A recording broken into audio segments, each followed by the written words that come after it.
Hey guys, what is up? Swim here, and this is Runeterra. What you're seeing is live Runeterra footage. Oh, I guess not live, it's a recording, but this is not old footage. This is me in the Runeterra client right now, today, on the 12th of January.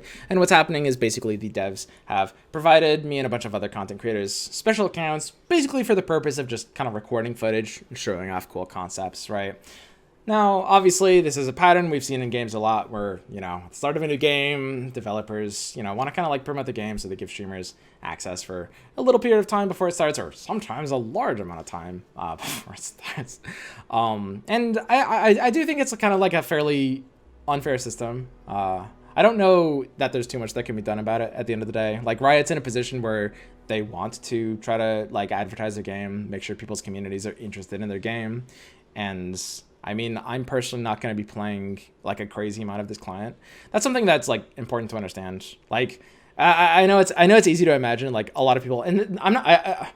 Honestly, it's not even just about me, but other content creators too. It's easy to imagine a lot of people basically just kind of like, hunched over, just being like, oh, I'm gonna just try hard for the next 12 weeks or 12 days, 12 days, and just get like a big advantage and get tons of practice in. And I don't know. There definitely might be some people doing that. But for me, I'm still going to be streaming every day.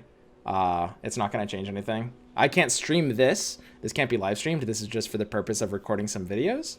But I'm going to be streaming every day, no gameplay footage, like I always do, like I have done. And we're still going to be building decks and talking about different things, right?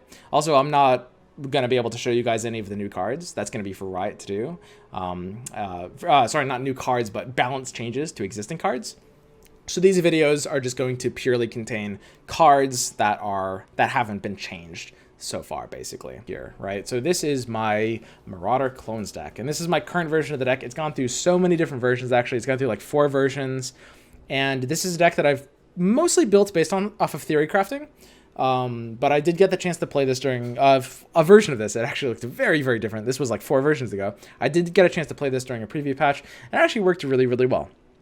So this is a much better version, and we're just going to go ahead and quickly break this down. So Legion Marauder is obviously a card that gets +1/+1 every time any Legion Marauder attacks. And the kicker here is that the way that the everywhere word works in this game, when it says everywhere in caps like that, it includes cards that don't exist yet. So if I attack with a Legion Marauder and then say I create a new one, the new one will have all the counters even though it kind of wasn't created yet.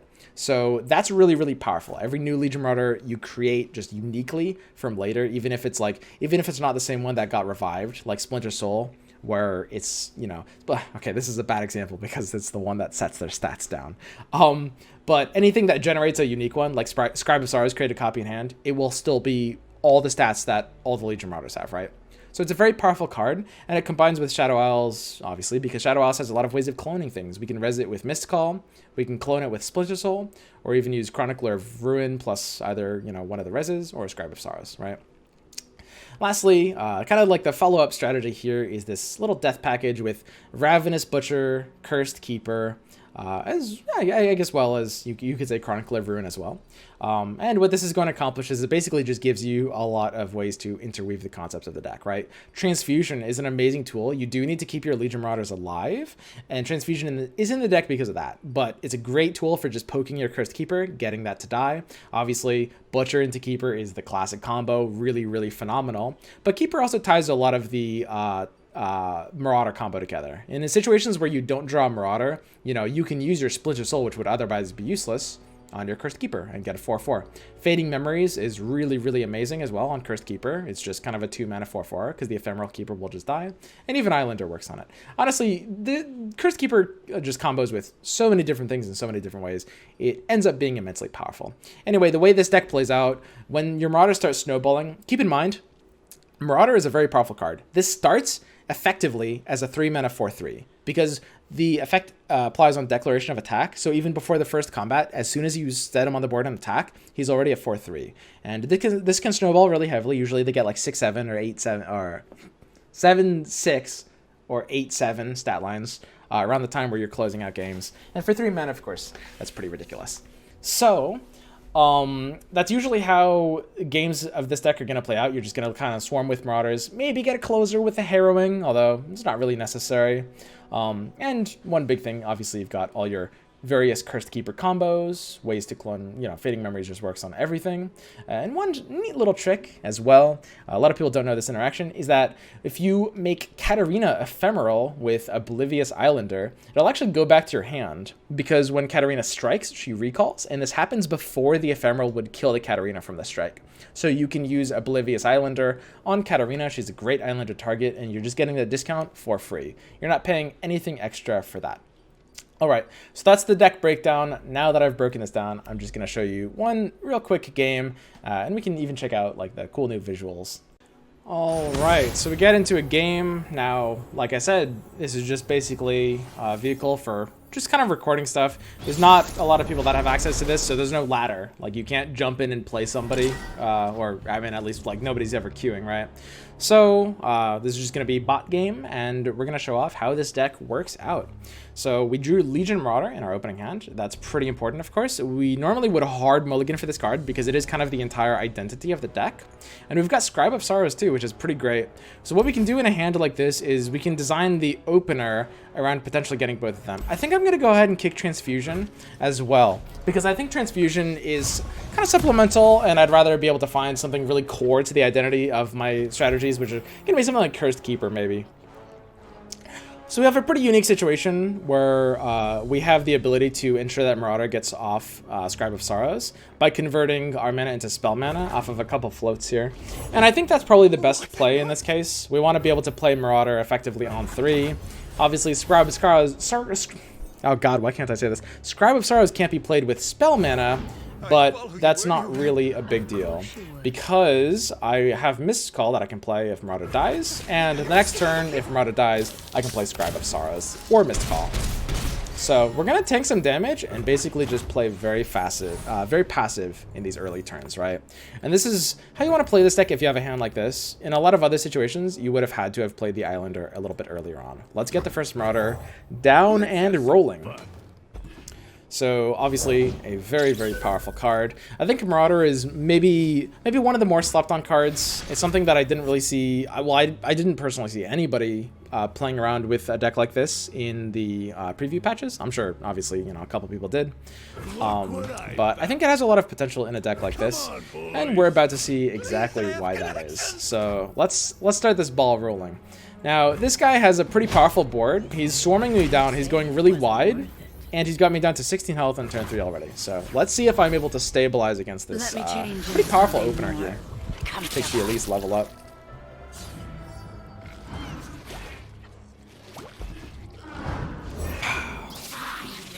Basically everything's just getting off some pretty full tempo here. So we've got a fairly dicey situation. He's slowing us down quite a bit. I think there is no choice but to try to kind of develop a stronger opening. I definitely do want the ability to slow down his roll a little bit. And there's not a crazy amount we can do here, really. Scribe of Sorrows currently isn't drawing us anything. We can play Cursed Keeper and set up a Ravenous Butcher. The only problem with that is Cursed Keeper can't block. So I'm expecting him to attack on next action, and I really want to block. So what I'll do instead is play Oblivious Islander. And you can just go ahead and make the Cursed Keeper ephemeral without actually, minding that at all, because you want your Cursed Keeper to die, unless of course you're trying to like clone it or do something else weird. So Whirling Death can work as well. There's no problem with that. You should be able to use a Whirling Death on a stunned unit, I believe, if I'm remembering correctly. Because even though it's stunned, it can't attack normally. It can't like declare an attack, but you can still take a strike action if it's forced by something like this. Okay, and we're gonna go ahead and let the Marauder die. Now you'll notice we could have used Transfusion there, and we elected not to. And the important thing to understand is basically we're in a situation where we want to spend our mana stabilizing, making sure we own the board so we don't lose more health. And I also don't mind at all that my Legion Marauder just died, because you notice one other thing about this situation, which is that my Scribe of Sorrows can now guaranteed revive him. Now, we could have gone for the Mist Call there as well, which would have gone kind of the more direct immediate approach, but I think there's better ways of doing that later, and I want to develop this Scribe for free as well. So we can go ahead and play our second Legion Marauder. We're a bit on the kind of like back foot here. Normally this deck is pretty aggressive, but we managed to find a deck that has a really, really strong opening and even a bit more of an aggressive tendency than we do, right? That's fine. I don't really mind that at all. Again, the most important thing is just at this point in time, we need to make sure we're developing the board in a very powerful way. So I'll go ahead and put the Cursed Keeper down. And I think just getting the Butcher for free is just no problem. The Cursed Keeper is going to die at the end of the turn anyway because he's ephemeral, but we're basically getting a 0 mana 3/2 and an earlier attack presence, right? We don't really need to be on the offense in this spot, but right now there's kind of no downside. We're in a situation where Islander will get blocked out by a 1/1, which is probably not a trade I want to enable given the state of his board. He's got too many 1/1s that aren't doing as much else otherwise. So I think I'm actually going to take these attacks. The most important thing is to just make sure that none of the trades are really terribly bad for you. If I had more 2/1s, you know, if he only had like, if the Islander had pressure, like if he only had one health unit and basically I'm dealing more damage to his face by attacking with the Islander, then that's a major consideration for me to take. And I think it's a sign of a lot of like weaker players that they're too afraid to attack into bad trades with aggro decks. But in a case like this, just because he still has the wider board than me, he still has a lot of 1s, he's got great opportunity for trades, I really wouldn't want to take something like that, right? So we can go ahead and look at our Scribe of Sorrows value and think about how much we're getting out of this. The odds we get Marauder or Cursed Keeper, and we just got another Marauder as well, which is pretty great. We've got a Fearsome coming down on the Skitterer and a Mist's Call in hand. And our Marauder happens to be at 3 attack right now just because of the Skitterer's effect activating. So we've got some pretty great trades here. 1/3 going into the Spider is great. Usually there's not really powerful combat tricks in this like Spider deck. I mean, usually it's just like kind of 1 damage stuff in the base deck. And we can also go ahead and let our Marauder die if we want to try to get some really cute value here. We can 50-50 the Scribe of Sorrows. At this point in time, my lose condition is basically letting too much damage through, so I'm not going to tank 6 here. It's a really cute idea, holding Scribe and putting it over here, taking 4 damage and ensuring Mist's Call will hit the Marauder.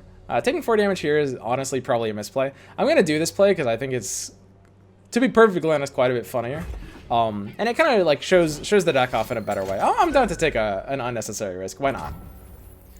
Okay, so he's just used Grasp of the Undying. So I have the opportunity to use Transfusion if I want right now to kill basically his Frenzied Skitterer. So how this order of operations is going to work is he'll kill my Marauder, but the block is declared, so his Spider won't be able to attack. So basically, the fact that I have Transfusion just means his Skitterer will die at the price of one of my units dying, because I will have to sacrifice 1 health on one of my units, and that will kill all 3 of them to any one of them to the Spider. It also commits my mana, which I don't want to do here. I really want to use the Mist Call on the guaranteed res on the Marauder that I set up, so we're going to go ahead and do this instead. This is going to be the most impactful play.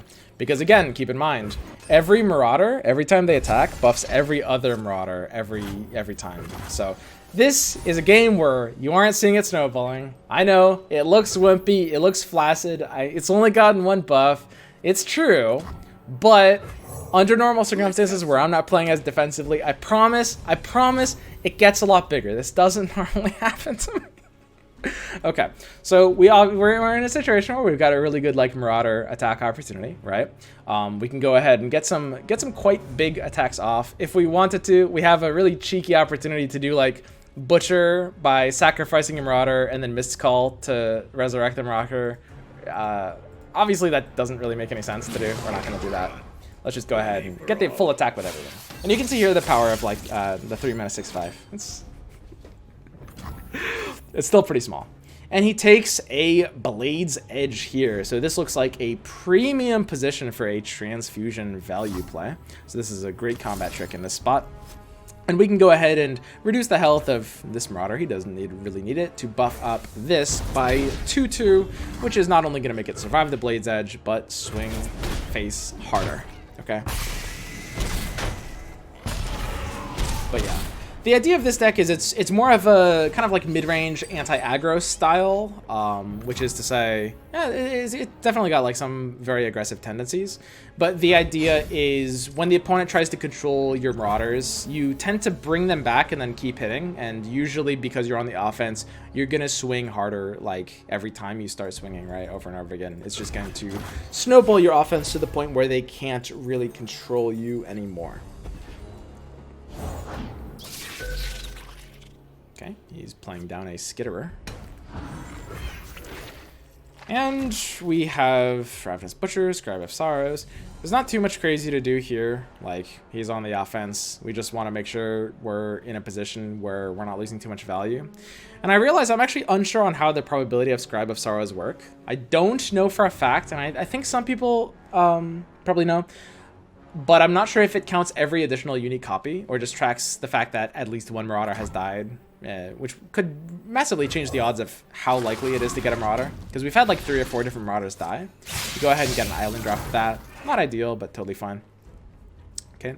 We're just looking to set up a pretty decent block. We've got no tricks in hand, so there's not really anything crazy to do. Oh yeah, it's fearsome, so obviously we can't take a block on that.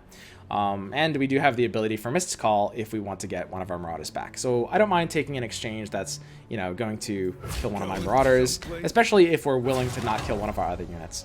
The only problem with that is, of course, that if we let the spider through, we're going to go down to 4, and that's just a little bit too risky. So I'm going to do this instead. I'm going to keep this Marauder alive against this 3/3. That's really important. Or obviously, this is just a good trade, the Scribe here. And then this Marauder is going to trade for the Spider. By doing this, I'm using Mist Call and hopefully hitting Marauder. But even if I don't, I hit the Scribe, which is a summon effect, not a play effect. So I will draw the card off of Mist Call. And because of that, it has a chance of even being better than a Marauder, because that might in turn draw me a Marauder, right? He's going to go ahead and absorb Soul, which means my Scribe doesn't even die. Now my Mist Call is guaranteed Marauder. Okay. And as you can see, we've put the game into a state where, you know, we basically get a free win, right? Missed Call, guaranteed Marauder, and they just keep coming with bigger and bigger stats every time. Back to the 6/5 glory that it once was. And we've even got an additional big attack here. Out of combo pieces on the draw. Would have been nice to have one more. Oh well.